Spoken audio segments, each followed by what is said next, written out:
પોરબંદરમાં અઠવાડિયા પૂર્વે જુબેલી વિસ્તારમાં યુવાનની હત્યા થઈ હતી, જે મામલે પોલીસે ચોથા આરોપીને હનુમાનગઢ નજીકથી ઝડપી લીધો છે. પોરબંદરના જુબેલી બોખીરા વિસ્તારમાં પાણીના ટાંકા પાસે રહેતા હિતેશ ઉર્ફે હિરેન ભનાકારા વદ્રા નામના 29 વર્ષીય યુવાનને અગાઉ રાણાવાવ રહેતી હેતલ મોઢવાડિયા સાથે પ્રેમ સંબંધ હતો, પરંતુ હેતલના લગ્ન થઈ ગયા બાદ તેની સાથે સંબંધ પૂરો થઈ ગયો હતો.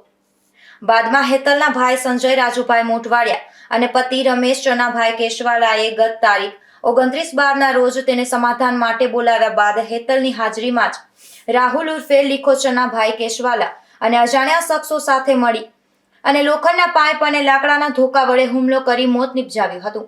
જે મામલે પોલીસે રમેશ, સંજય અને રાહુલને ઝડપી લઈ 1 દિવસના રિમાન્ડ પર લીધા હતા, જે રિમાન્ડ પૂર્ણ થતા ત્રણેયને જેલ હવાલે કરાયા હતા. રિમાન્ડ દરમિયાન આ હત્યામાં સંડોવાયેલ ચોથો શખ્સ ભરત નવઘણભાઈ ઓડેદરા હોવાનું સામે આવ્યું હતું, જે અંગે એલસીબીની ટીમને બાતમી મળી હતી કે ભરત હનુમાનગઢથી તરસાઈ જતા 3 રસ્તે આવનાર છે, જેથી એલસીબી ટીમે તુરંત જ ત્યાં વોચ ગોઠવી ભરતને ઝડપી લીધો હતો અને તેની વધુ પૂછપરછ હાથ ધરી છે. નિપુલ પોપટ, ગુજરાત ન્યૂઝ, પોરબંદર.